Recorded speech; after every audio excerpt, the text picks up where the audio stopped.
Nissan is in the middle of a serious product onslaught. In the recent past alone, they've launched a new Sentra, an updated Kicks, an all-new Pathfinder, a brand new Frontier, and then there's that Z car that will finally arrive very soon. However, amongst all of them, the most important is without a doubt the new 2021 Nissan Rogue, and that's what I'm driving this week. The Rogue was not exactly a surprise hit for Nissan. However, when it launched in 2008, it got the attention of a lot of small families in the US and Canada. And then in 2014, when they launched the second generation of the Rogue, the vehicle took off. It essentially became the face of Nissan in North America. The weight on this small SUV, well, it's not that small as you can tell, but on this compact SUV is enormous.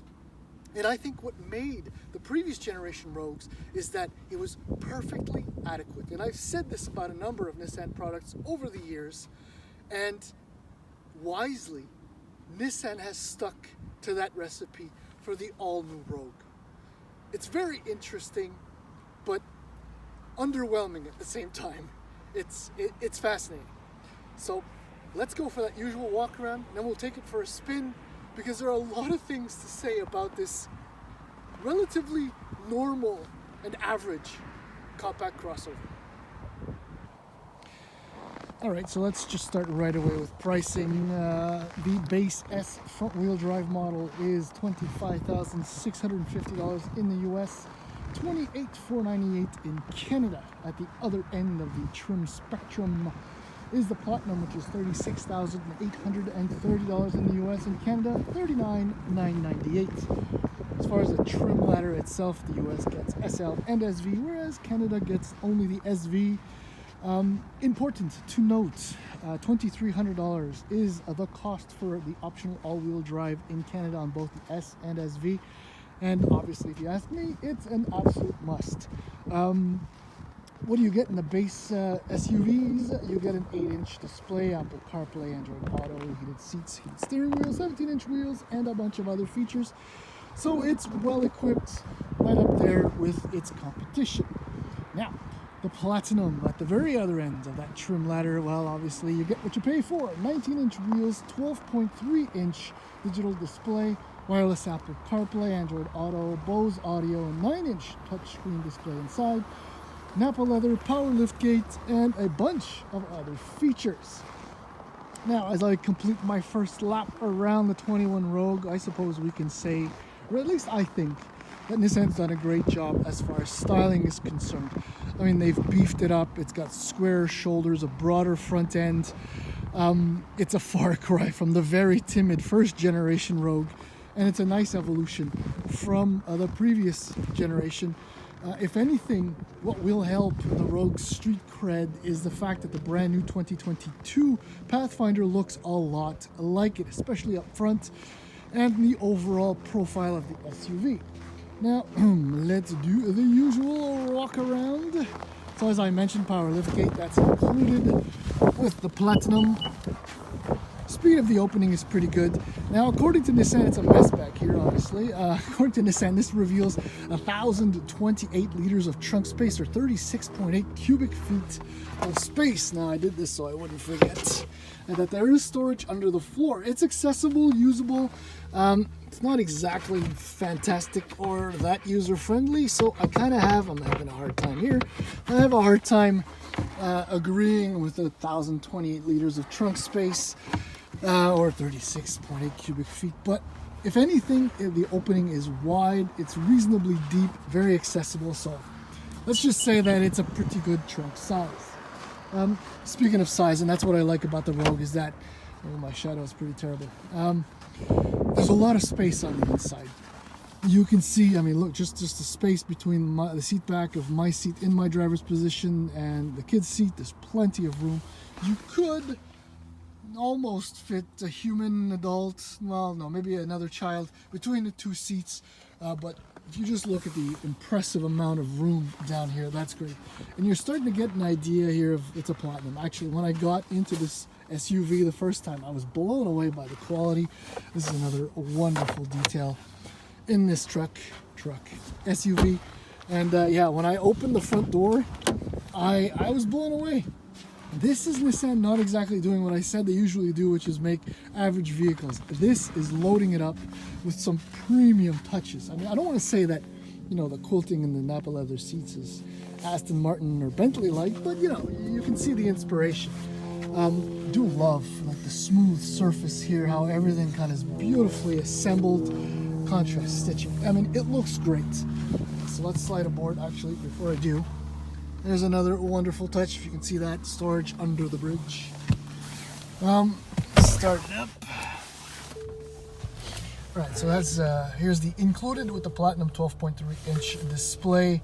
It's actually quite nice. There are various different menus. If it's done loading, it'll work. It's done. There you go. So, oh yeah, intelligent four-wheel drive. That's pretty cool. I like that.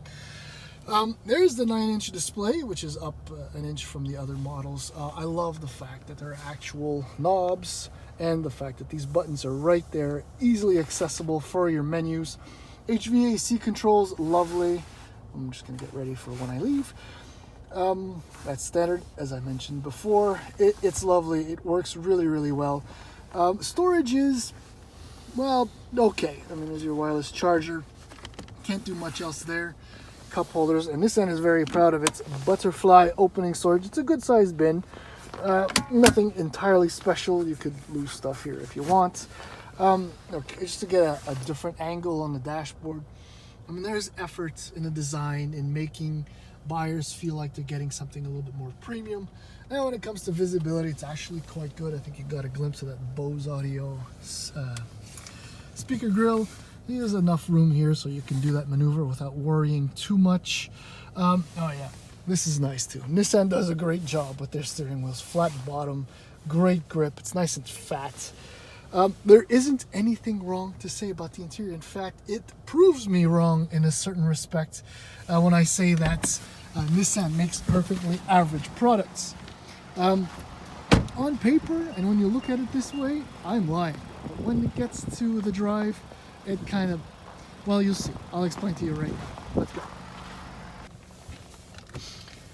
Okay, so about driving the Rogue, let's just touch on the powertrain right away. 2.5 liter naturally aspirated 4-cylinder engine is back. Tweaked a little bit more power, so 181 horsepower at 6,000 RPM, 181 pound-feet of torque at 3,600 RPM. So those are mild bumps over the previous generation's 2.5. That's an improvement. The all-wheel drive system now, the intelligent all-wheel drive system, has actually evolved and has an electro-hydraulic clutch in the center, which gives you slightly faster response times, if you will, over the previous generation intelligent all-wheel drive system. So there's an improvement there too. And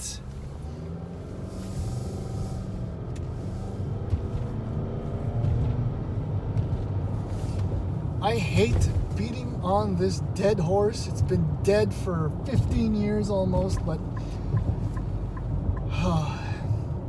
it's unbelievable how the Xtronic CVT as a whole, I'm frankly tired of talking about it. And I think in some respects, Nissan is tired of hearing about it too, because the Pathfinder ditches that CVT for 9-speed automatic transmission. Now, I don't know what that means for future products, but for the moment, that's what, yeah. So it's back. So what that means is, like I mentioned, naturally aspirated 4-cylinder engine, which means like the previous generations, you got to keep your foot in it if you want to accelerate hard. Now this thing has faux shifts, but they do come about once in a while. But for the most part, I mean, I'm honestly really just tired of mentioning it. It does just ruin what was otherwise a very decent drive. It's multi-link suspension as it was previously in the back, obviously independent in the front. The ride quality is generally really good, and that despite the 19-inch wheels and winter tires. It's good to drive. Your steering is fine. It's not exactly uber precise. Maybe that has something to do, slightly something to do with the winter tires, but generally speaking, with the sole exception of a slightly slow to react, long travel brake pedal response. It's good. It's actually really good. It's nowhere near as fast as the others. And with a combined average of, reported 8.3 liters per 100 kilometers, about 29 miles per gallon, I'm averaging a lot closer to 10 right now, but that probably has more to do with the winter and a lot of city driving. Actually, it's over 10. It's 10.8 as recorded by the Rogue itself. The 2.5 liter, if I can say a few other words on that, it's not as loud or as NVH intensive as, say, a Mazda's 2.5 liter four-cylinder engine, or even Toyota's. But the CVT just kind of brings it up in the forefront. It's a little bit annoying, passing maneuvers when you're loaded. It'll just peg the RPM for a while until something happens. Again, I can't get over it because it's still there. It's still an issue for me. Despite the extra power, it actually feels a little bit slower than the previous Rogue, and there's little to no weight difference. In fact, if you compare trim to trim, I think the new generation is a little bit lighter than the second generation Rogue. So I think, in conclusion, what it all comes kind of together is that despite the upscale appearance on the outside, and especially on the inside, the driving experience is still very, very average, and it kind of drags my entire appreciation of the SUV down a notch or two. So what that means is that the new Rogue is exactly the replacement of the previous Rogue. It remains a key element, if not the most important element in Nissan's lineup. And as is, will do exactly what the previous compact Rogue did, which is maintain the interest in the SUV. Make it an interesting offer. Value packed, I might add, considering $40,000 in the Platinum, for example, what you get for the price point. It's still not the best, nor is it my favorite, despite the 2.5 liter being louder and a little rougher around the edges in the RAV4, Toyota RAV4, sorry. It's still my go-to option. Still a big fan of the Forester. I take this over a CR-V, however, and the Mazda CX-5 is somewhere up there in the top 3, top 4.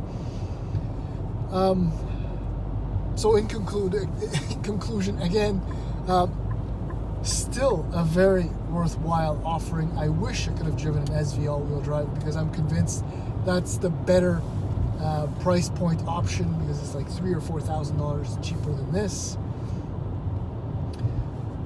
But yeah, it's exactly what it's supposed to be. It just looks a little bit more premium, which is an important thing. Definitely an important purchasing consideration for a lot of buyers.